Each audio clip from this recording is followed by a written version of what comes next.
Welcome to the podcast From Cold to Close. My name is Saeed and I'm the founder here at SRC Growth Partner, a company that works with professional service firms from around the world to help them increase their revenue and profitability by acquiring new clients. My guest today is Michael Wilkinson, the founder and CEO of Leadership Strategies, the Facilitator company, the largest provider of facilitation training and services in the US. Michael has traveled the globe training facilitators and helping organizations create their own internal facilitation organizations. Michael is the author of 8 Core Principles of Facilitative Leaders and has been inducted into the International Facilitation Hall of Fame by the International Association of Facilitators. Nice little, I hope that was okay. But Michael, it's a pleasure to have you on the podcast. Welcome. It is my pleasure. Thanks for inviting me on, Saeed. I'm looking forward to it.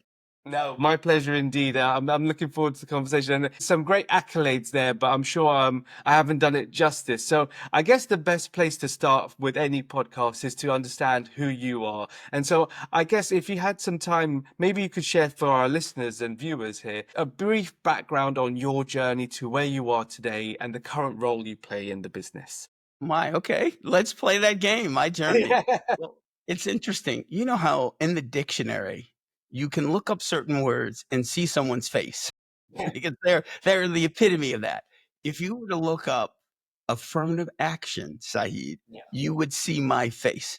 Yeah. Because I'm a kid who grew up in the projects of Washington, D.C., in the poorest neighborhood in Washington, D.C., Anacostia, for those who know the D.C. area back in the day. And we would joke about how poor we were. Some people would say, we're so poor, the roaches eat up all our crumbs. And we say, we're so poor, we don't have roaches. They know not to come.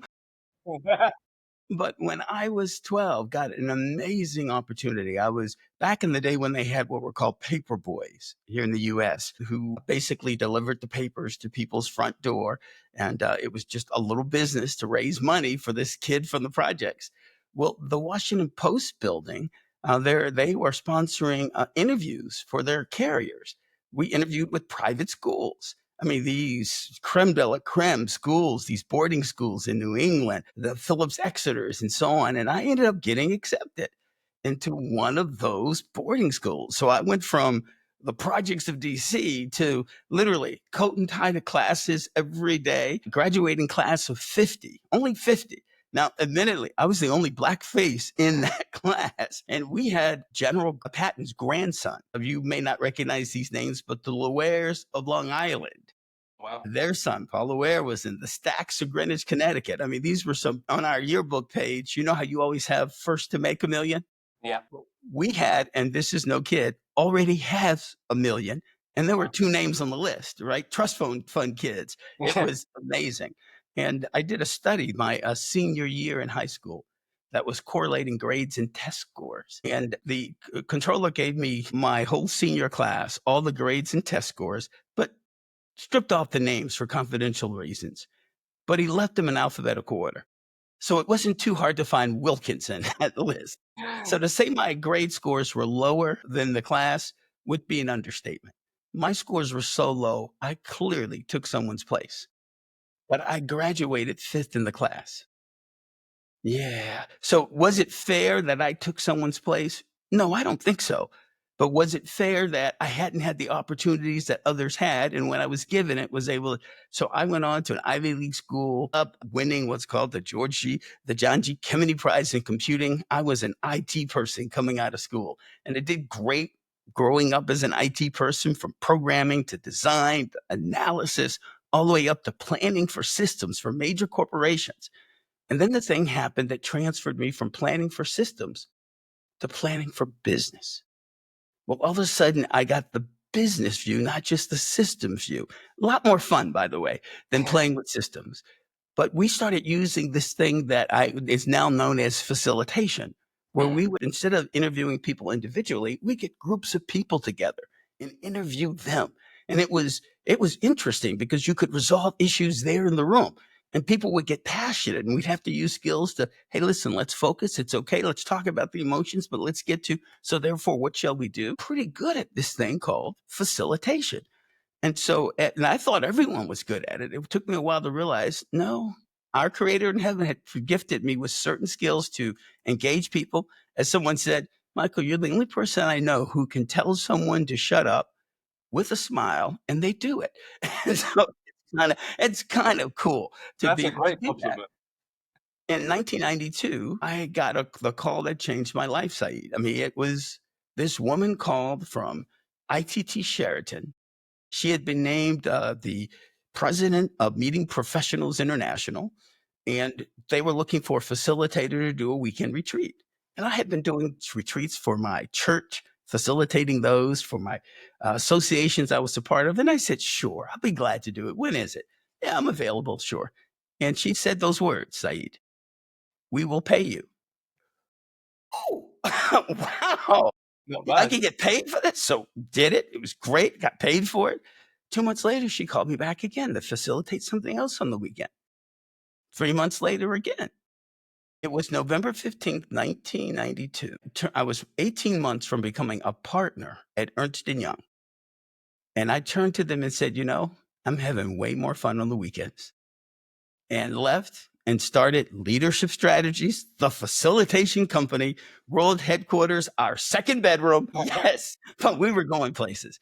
But today, we're the largest provider of professional facilitators in the country, over 600 facilitators under contract. We trained over 35,000 people in our facilitation methodology, written 8 books on facilitation. It's crazy. Saeed, it's crazy. When you do what you love and you really are excited about it, you're willing to be patient, figure the thing out, it really, really works. And so I feel so blessed to be doing the thing that I love and just really love doing. That I think that's such a it's a really profound story, and I love the journey that took you to where it is, and it's almost the a level of happenstance that kind of uh, Absolutely. and serendipity that got you to where you are Yeah, now. you wonder. Yeah, Yeah, any one of absolutely. those things could have not have happened. Yeah, I could have not have become a paper boy. I could have, in fact, my parents were like, well, maybe we shouldn't go, we shouldn't go yeah, to these interviews. I mean, that had happened. The schools hadn't accepted me. If I hadn't, anything along the way could yeah. have derailed or seemingly derailed. And I think that that's a testament of the willpower and your actual character of naturally you must be a relatively hardworking individual to be able to be given, although you didn't necessarily have that initial opportunity, when you got that opportunity, you grabbed it with 2 hands. You made Or sure that you did, and you went from bottom of your class or whatever it might be to number 5, fifth, and you didn't, you saw what was in front of you and you ran with it. And now look at where you are and where it's it taken you. is amazing. And in One more. fact, one of the things, even recently, this was just 2 weeks ago, Saeed, that figured something out that if I had a chance to share with entrepreneurs, I would. And it's just this thought. In general, the thing that separates entrepreneurs from those who aren't is the willingness to take an idea and work hard at it. But the thing that separates highly successful entrepreneurs from other entrepreneurs isn't that they're willing to work hard. They're willing to do the hard work. And the hard work for each of us is different, Yeah. right? And many people, right? They've got the drive, they want to do it. But when it gets to doing the hard work for them, so many entrepreneurs say, I don't want to sell, I'm not interested in that. Gosh, I hate negotiating contracts, don't want to do that. Man, hiring people, shoot, just let me. And so it's not that they have to do it, but they have to make sure the hard work gets done. And so I have been successful, I think, because I figured out early what my hard work was. Because when I'm with the client, Saeed, Mm. they get 100% of my time, 100%. When I'm not with the client, someone else is getting 100% of my time, meaning I am lousy at maintaining client relationships. It's just not what I do. I'm just not good at it. It's just not my first focus. So we have a whole team of people that we call client relationship managers. Their job is to do what I'm not naturally going to do, to really build those relationships, to pull me in when I need to be pulled in, and so on.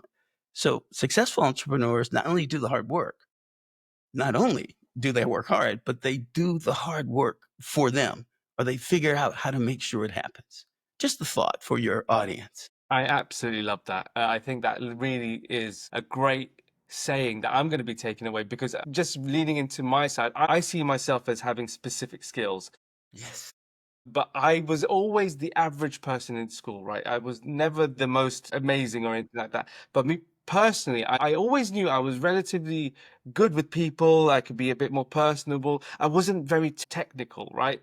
And then it got to a point where I went into one of the most technical areas in my field initially, which was I went into accounting and I went into tax, which is a Wow. very technical area. Wow. Exactly, exactly. And I struggled. I struggled. I found it hard to, I had still to do exams, and I had to work through those exams and qualifications, and then aspire to be that partner in a large firm. And I just found myself miserable. I found myself miserable, and I found myself against what I was actually good at. So I knew after a while what was my strength, and lean into that. But now, starting a business, you now realize that yes, you've got your strengths. I need those. The hard work still needs to be done, right? And okay, you've got a Excellent. different vehicle to do that, but you Yes. have to be able to lead into the hard work. And sure, at some point you will grow your organization to get people on board to do the hard work that you don't like. But then you have different hard work You at have different different times. hard work. Yeah, Exactly right. I So it's really love not that. Yeah, working hard is just table stakes. yeah, Yeah, absolutely. you have to be Brilliant. willing to do whatever the hard work, and it's great that you figured out, "Hey, this isn't me. I'm not going to become a great person doing this thing that drains my energy." Yeah, However, exactly. I do recognize that work needs to be done, and so Yeah, I need to make sure, and in fact, even if you have someone who's doing it, you're still gonna have those monthly reviews of the financials. You've got to be willing. I mean, that's how so many people get in trouble, where their accounting people just run off with the money yeah. because they're not focused on that hard work for them. Absolutely, Wonderful. absolutely. Brilliant. Before I jump into the eight core principles, and that's what really Yes. we'll talk about a lot today, just because that really does speak to me with some of the strategies you use. Tell me about where they came from. What brought those core That's principles fantastic, to you? and thank you. Thank you for that question, Saeed, because I if you've had the opportunity, well, I'll even ask you, think about, and for your audience listening, think about someone they worked for who they would consider just an amazing leader, just amazing, and just really great at it. Typically, you hear words about, hey, they were able to get people excited about the direction. And if you start digging, you hear things, you know what? They really cared about me and cared about, man, I developed so much. They believed in all those words. And over the course of my career, I have literally worked with hundreds of business leaders. Some were pretty good. Many were okay, but there were a few who were just amazing leaders. I mean, just amazing leaders. And having the opportunity to sit back and reflect, what are these folks doing that really, I mean, you get people that their team's willing to run through a wall for them. The people who are, I mean, they're able to get average people to do extraordinary things because they are able to get them to believe in themselves to do it. And yet they're also able to give really, really tough coaching advice, I mean, really tough stuff. And the person go, thank you. Thank you. And how are they able to do that? Now I've watched it and saw it. And so began one of the gifts that I think our creator gave me was to take things that people think are pretty complex and break them down into simple pieces that we can look at. So we talk about, as an example, the 5 C's of trust. Everyone thinks trust is this really soft, amorphous thing. It isn't. When I say, Saeed, I trust you, it's because of one or more of these 5 things. I trust you because of one or more of these 5 things. Likewise, if I say I don't trust Saeed, guess what? It's because of one of these 5 things. And each one of them you can do something about. And so we call it the 5 C's. And so figuring out, hey, if I'm having trouble trusting someone, which C is it? And what do I need to do about it? Or if someone is not trusting you, Mm. my gosh, how come not trusting me? What C is it? And it helps break it down and make it easy. So I got real good at that. So watching these leaders, I began documenting, wow, this is, and then trying to make it accessible, things that people can remember and actually use. So we made it an acronym, Saeed. We call it the Succeeds acronym. So Okay. let me run through the 8 Yeah. quickly, and if there's a way that, if that we do visual with this, it'd be great to put something on the screen, but we say the S in succeeds is start with the why, not with the what. What many of us leaders do is we walk into a room, "Look, I need you to do this, you to do that." It's like, "Oh, stop. Stop, stop, stop." Give your people the big picture so that they can really buy into. Simon Sinek also made that phrase really important. Start with the why, not with the what. And facilitative leaders, that's what they do. They don't even think about it. That's just the way they behave. The you in succeeds, understand and empower, don't command and control. See, again, when we want to get something done, we tend to want to treat people like hands and feet. Oh, you got hands and feet? You do this. You got hands and feet? You do that. No, no, no. We want to empower them. Some people you actually need to direct, right? Hey, do this, do this. Others you can coach. Hey, let's talk about how we're going to do this. Others, you can just delegate. Hey, I need to have this done. Phew. So you need to understand, and it's commonly called situational leadership, right?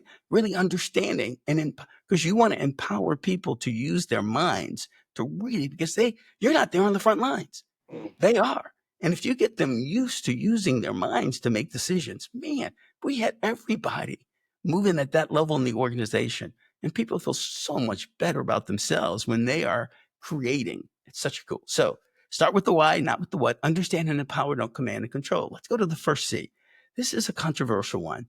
Communicate in their language, Mm. not yours. Your audience may be very familiar with the 4 basic communication styles. It doesn't matter what particular model you use. We often talk about DISC, right? The drive, the influence, steadiness, compliance. All are different styles of communicating. And you get these clashes because people are speaking in different styles.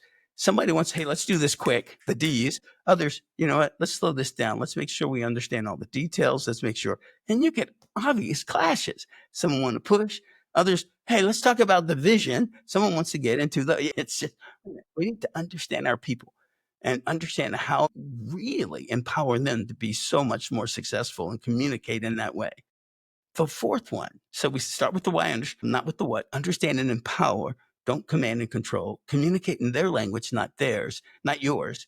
The fourth C, and this is the one that I continue to work on to this day, it's connect first, correct second. Yeah. Connect Okay. first, correct second. Because leaders, when they see a mistake, what do you want to do? You want to correct it. I mean, I was created by my creator to be a process improver. I mean, if Mm. we were in a buffet line and everyone's looking at the succulent shrimp, right? Man, the broccoli and the way they have the cheese over it. I'm there in the line going, you know what? If we move the table away from the wall, we can have 2 people going down these lines at the same time. That's just the way I think. And so, unfortunately, if you're around a process improver, guess what they wanna do? They wanna try to improve everything you do. Not helpful. Yeah. So I had to learn, and I'm still learning. When I Mm. wanna help someone, I gotta connect with them first. Connect. Let them know that I see them. I see the value you bring. I see what you're doing that's great. I see you. And here's a way to make you even greater. I mean, facilitative leaders, I mean, they just do that in spades. Of course, these days we call, yeah, they've got a lot of social, emotional intelligence. That's exactly what they have. But how they execute it is by connecting first.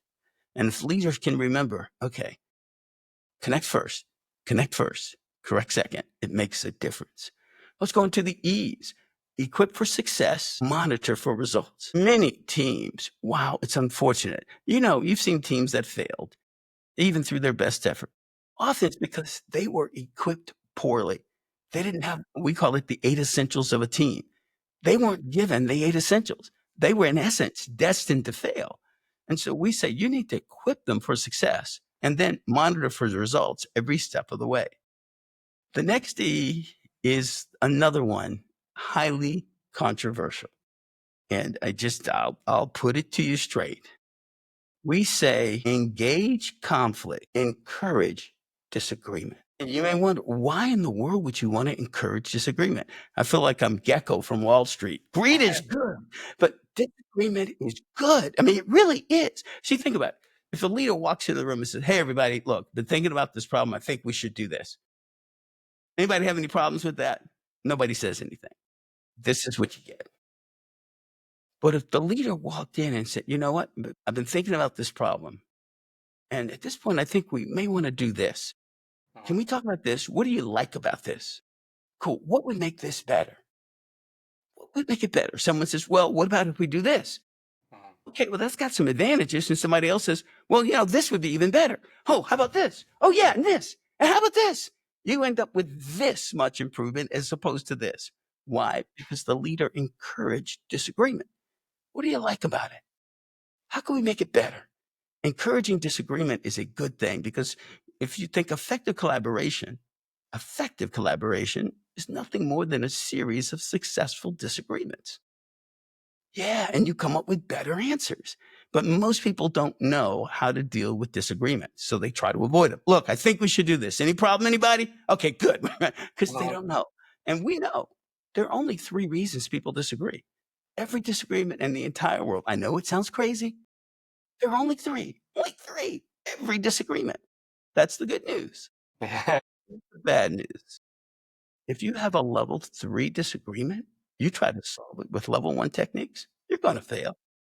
Level 3 disagreements can't be solved with level 1 techniques. You have a level 1 disagreement, try to solve it with level 2 techniques. Wrong answer. Can I have door number 2, please? Yeah. Anyway, you get the idea. Yeah. So we really say engage conflict, encourage disagreement. Now let's get to the D and the S. We'll go quickly. The D is drive strategic thinking throughout the organization. People think strategy, that's for the top leaders. Strategic thinking is for everyone because you don't want to be thinking tactically about everything. Okay, how do we solve this problem? How's it going to work? Let's just get it solved for today. No, no. You want everyone in your organization thinking, hey, where'd this problem come from? If we were going to solve it for all time, how would we go about solving it? In fact, is this a problem that's really important to our long term, where we're going on? It takes a whole different discussion.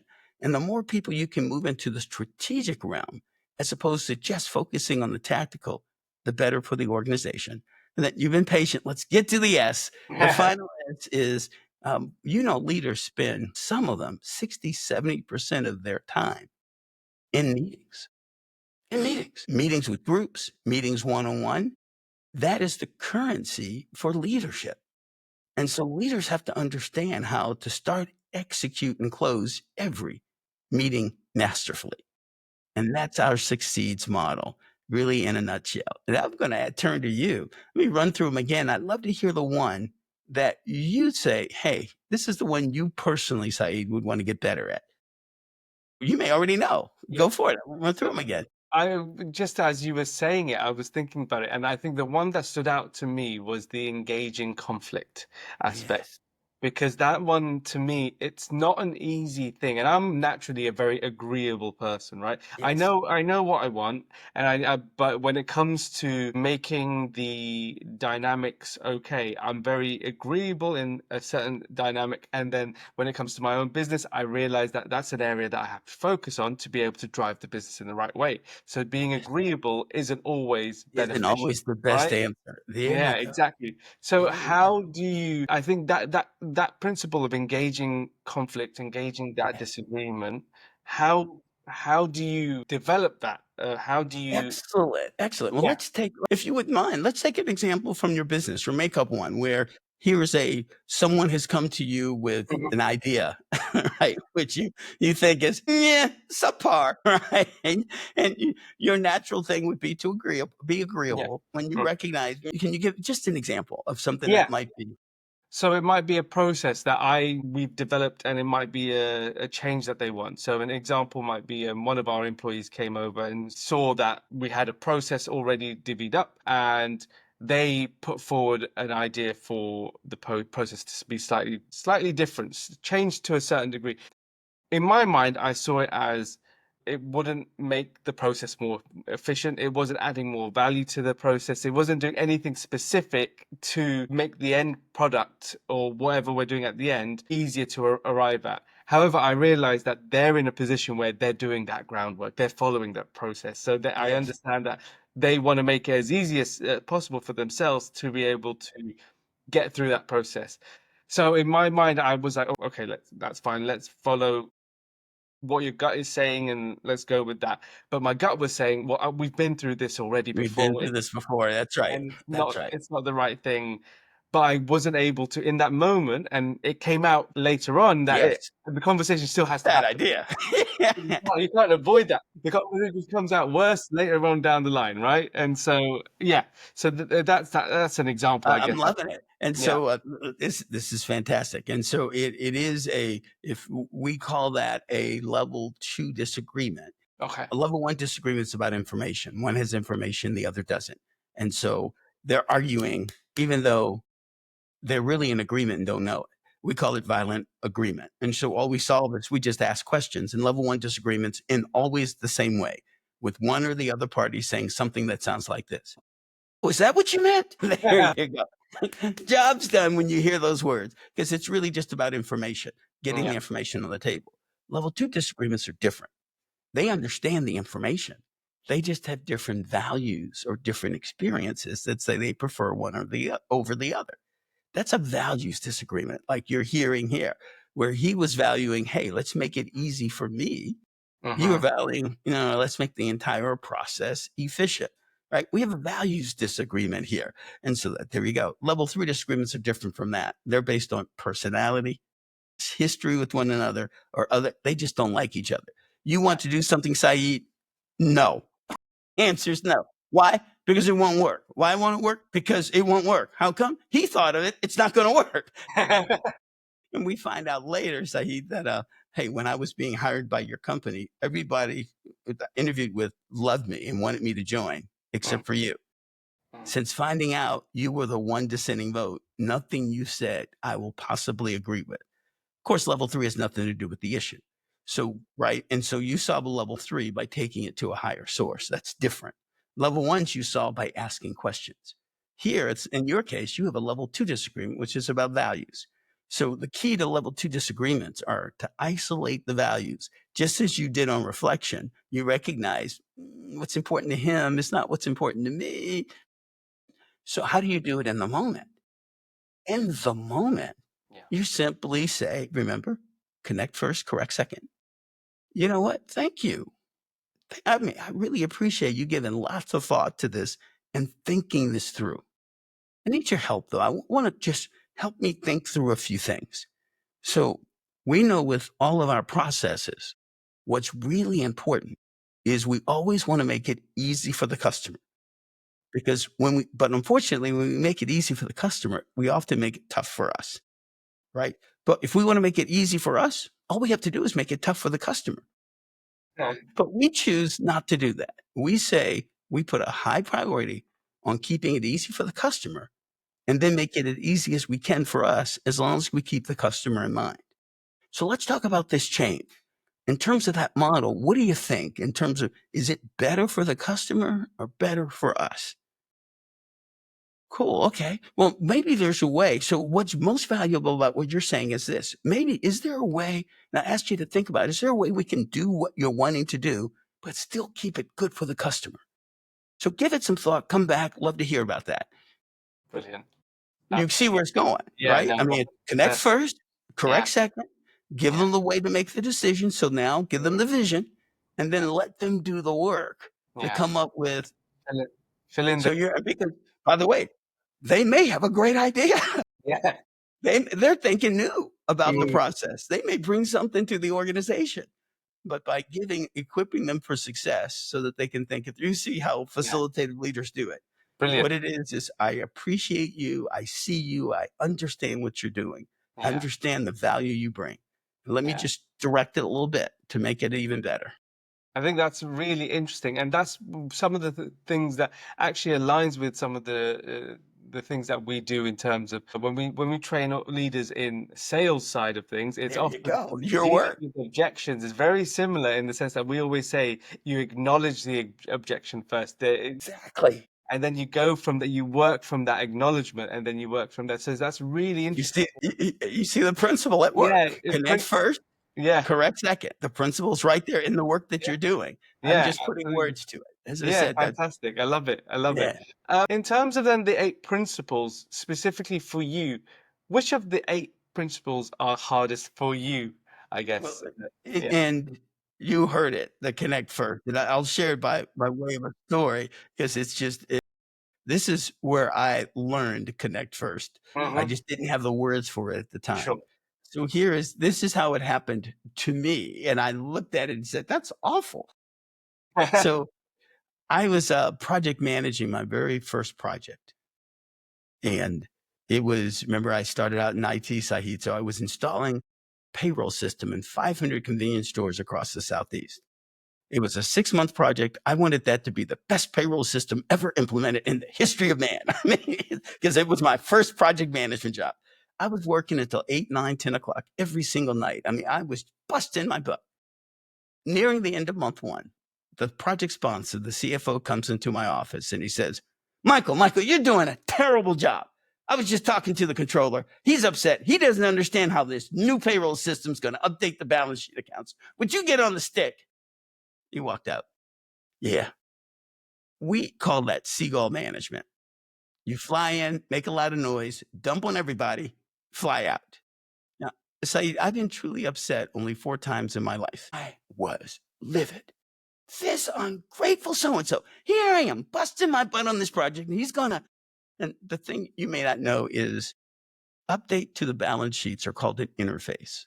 You design interfaces in month 2, you implement them in month 5.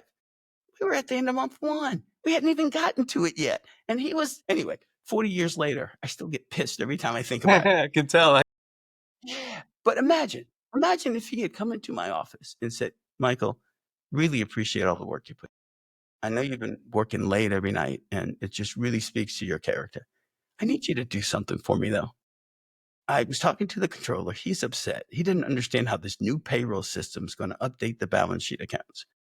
Would you sit down with them, walking through it? Pretty much, could you put that at the top of your priority list? Could you do that for me? Saheed, what would I have said?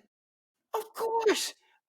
He was delivering the same message. I'm not doing something that you asked that I want you to do. Mm, And he was delivering that message. And I would have gotten it. Why? Because he connected first. He said he saw me and he saw the value I was bringing and he needed me to do something else. Just that one difference. One difference makes all the difference in the world. And I would have gotten the message. Oh, this is the way facilitative leaders do it. What message did I get? This ungrateful so and so. So mm, I missed a message, a big message that I didn't connect the dots on until 25, 30 years later. mm. Oh, that's what was going on there. That's what that incident was really all about.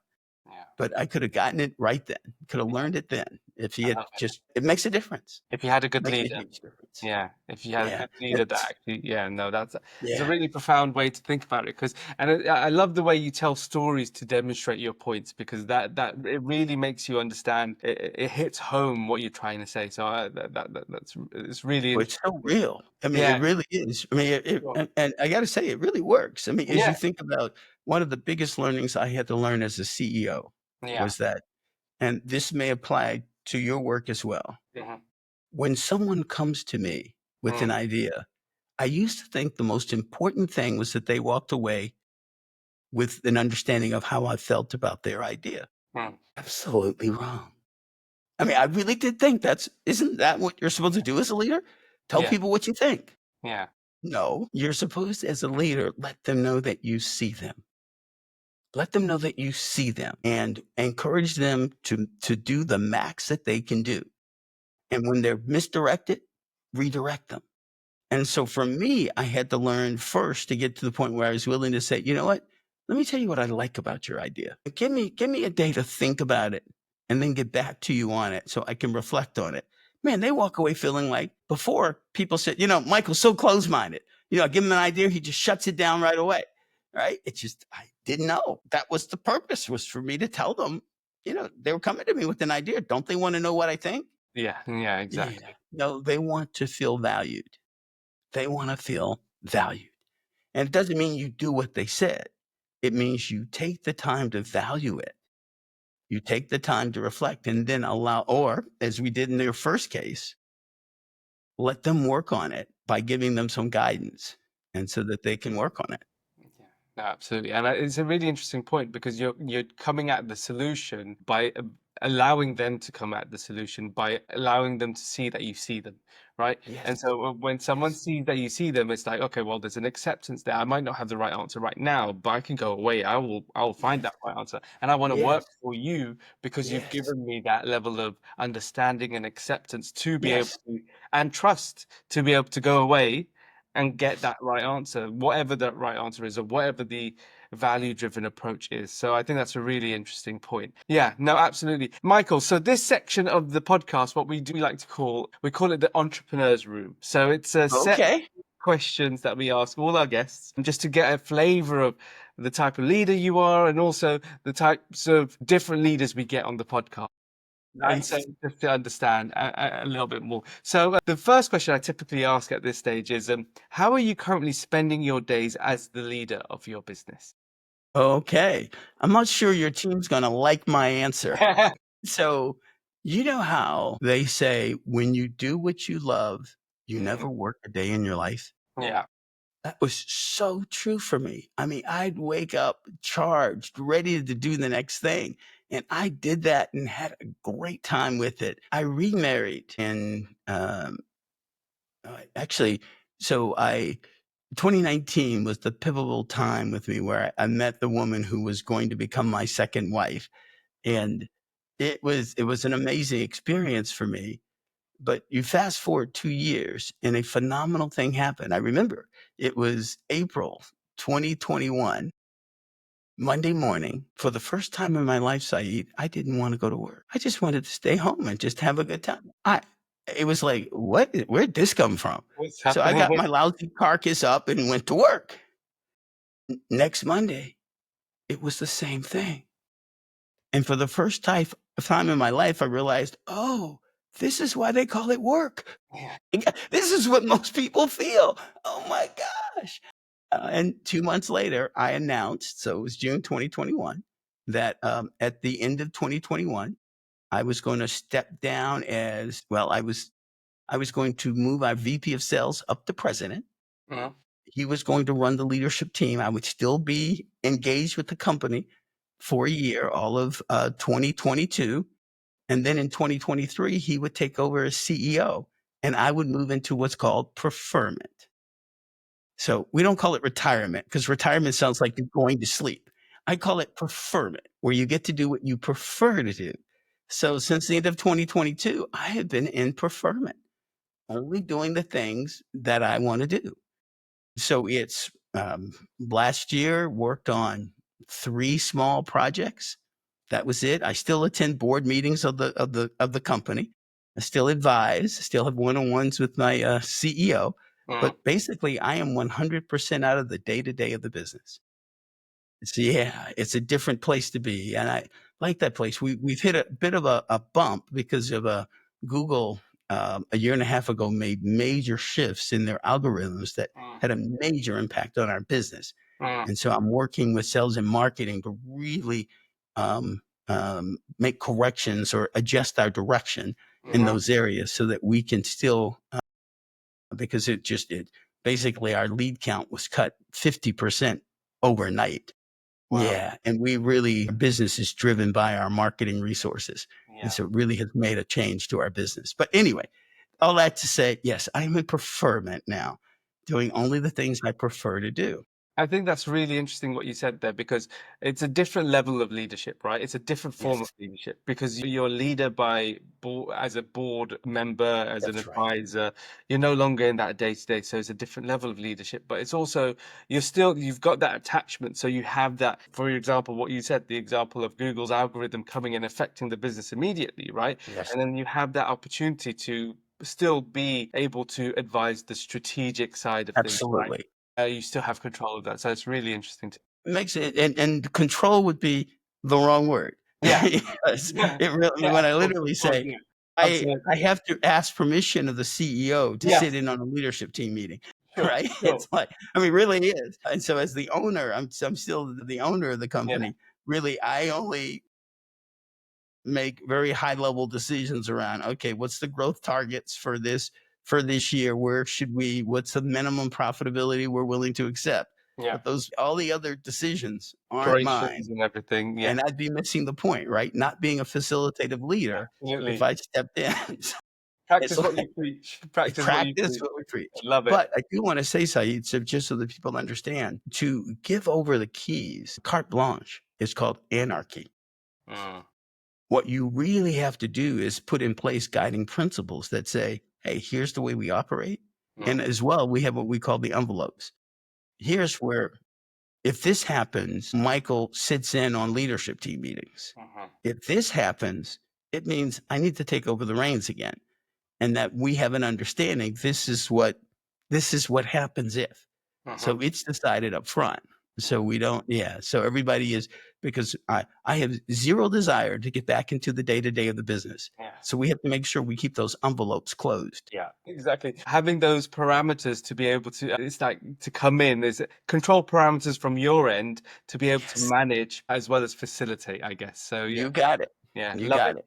Really interesting that is. It's always interesting to hear that type of stuff. So obviously, now that you're out of the day-to-day, you have to work from a distance and you have to get permission from the CEO to really sit in on anything.